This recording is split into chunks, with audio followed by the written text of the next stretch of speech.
السلام عليكم ورحمة الله وبركاته. تعالوا بقى النهاردة نعمل مع بعض القشطوطة.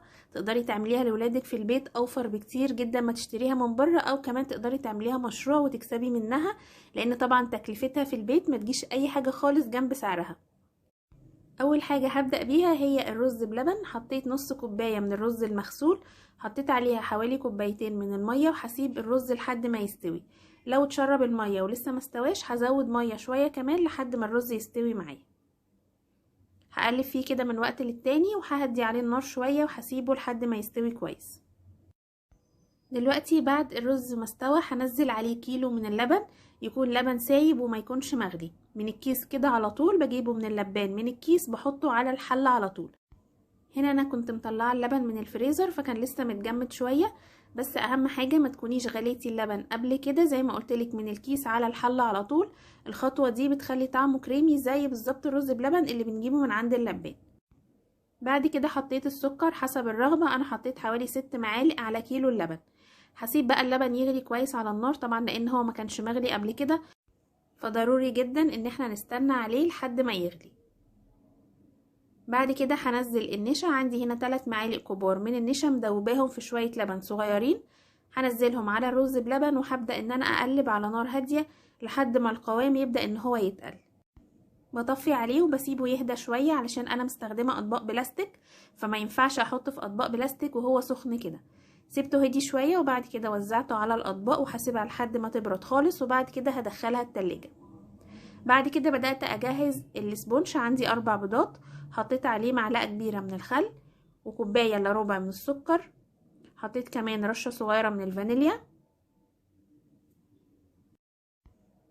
ونص كوباية من المية وكوباية وربع من الدقيق ومعلقة صغيرة من محسن الكيك الجل ونص معلقة صغيرة من الكيك شيف. كل المكونات على بعضها من غير اي ترتيب، وبضربهم على سرعة عالية لمدة تقريبا 10 دقايق او لحد ما هنشوف القوام معنا في الاخر هيكون عامل ازاي.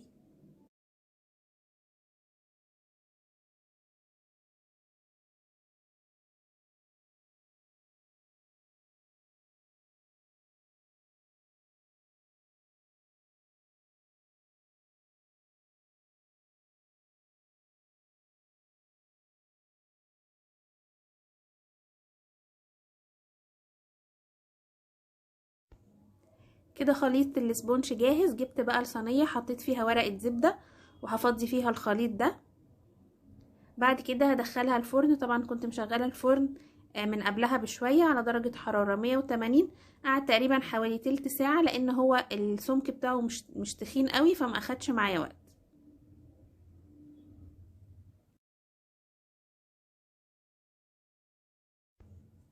على بال بقى ما الاسبونج يستوي بدأت اجهز الكريم شانتيه. حطيت كوباية من المية الساقعة عليها معلقة كبيرة من السكر، ضربتهم شوية مع بعض لحد ما دوب جزء من السكر.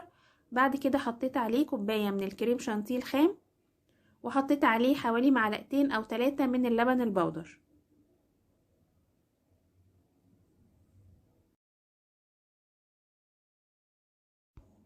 ضربتهم على سرعة عالية لحد ما الكريمة تقلت، وبعد كده حطيتهم في التلاجة.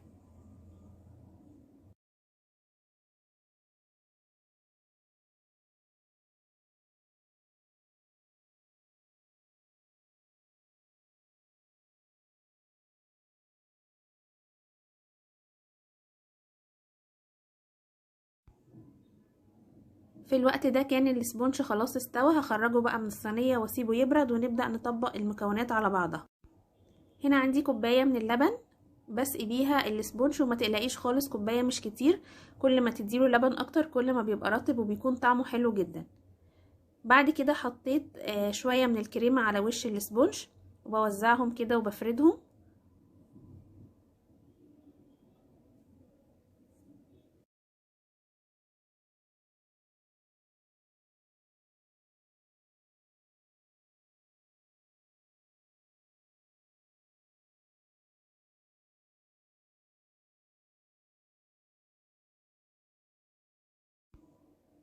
هنا بقى بساوي الاربع جناب. الجناب دي هنعمل بيها في الاخر كبات بالفراولة، بتطلع طعمها حلو جدا وكمان بيكون شكلها حلو.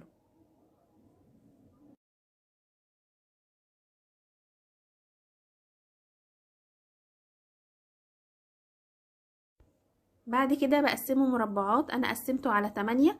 طبعا بتقطعيه على حسب الحجم اللي انتي عامله فيه الطبق بتاع القشطوطه، يعني انا عامله في طبق صغير فعلشان كده قطعت المربعات بتاعه الكيك تكون صغيره.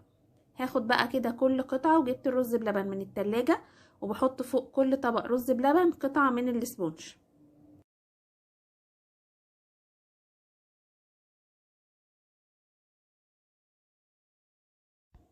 هنا بقى كنت بعمل الكبات اللي قلتلكوا عليها، بحط كده طبقه من الاسبونج وطبقه من الكريمه وشويه من الفراوله. حطي بقى اي مكونات موجودة عندك او اي حاجة انتي حباها، في الاخر بيكون طعمها حلو قوي.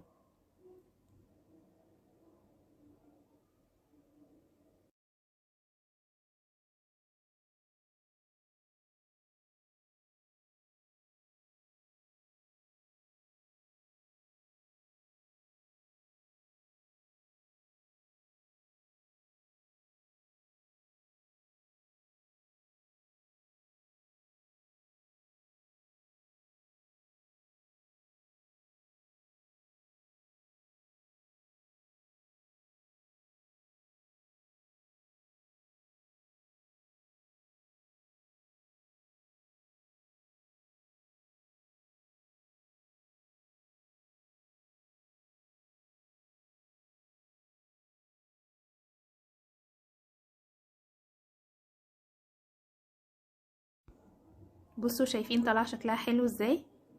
الكبات دي ليها غطا بتتقفل وبيكون شكلها حلو جدا. بعد كده بقى جبت القشطوطة من التلاجة وحطيت كده شوية من الكريمة في كيس الحلواني، واخترت الشكل اللي هو السادة ده، وعملت خطوط كده بالورب بالشكل ده، وهو ده الشكل التقليدي للوصفة دي.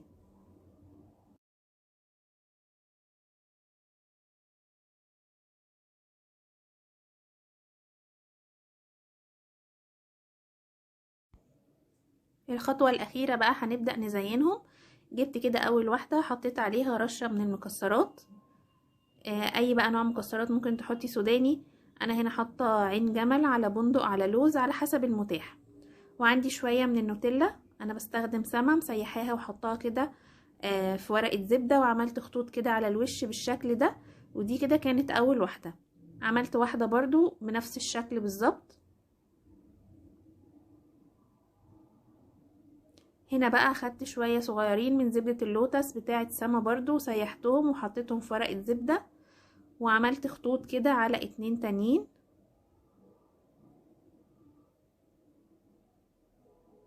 وده بسكوت مطحون، رشيت كده منه شوية على الوش. وده كده كان الشكل التاني.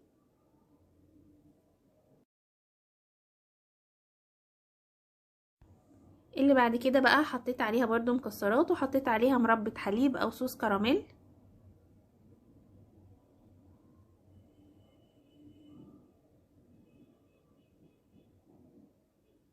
اخر 2 بقى حطيت عليهم فراولة وموز متقطع.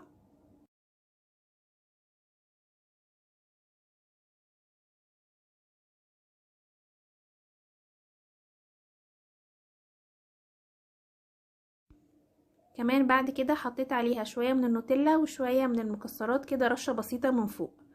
وكده نكون خلصنا الكمية دي. عملت لي 7 قشطوطة و2 كبات و3 رز بلبن. طبعا دي كمية حلوة جدا. شوفي لو اشتريتي الكمية دي كلها من بره هتدفعي فيها كام، لان هي بتتباع غالية. احنا عملناها تقريبا بنص الثمن ويمكن اقل كمان. يا رب يكون الفيديو عجبكم واستفدتوا منه، واستنوني في الفيديوهات اللي جاية. والسلام عليكم ورحمة الله وبركاته.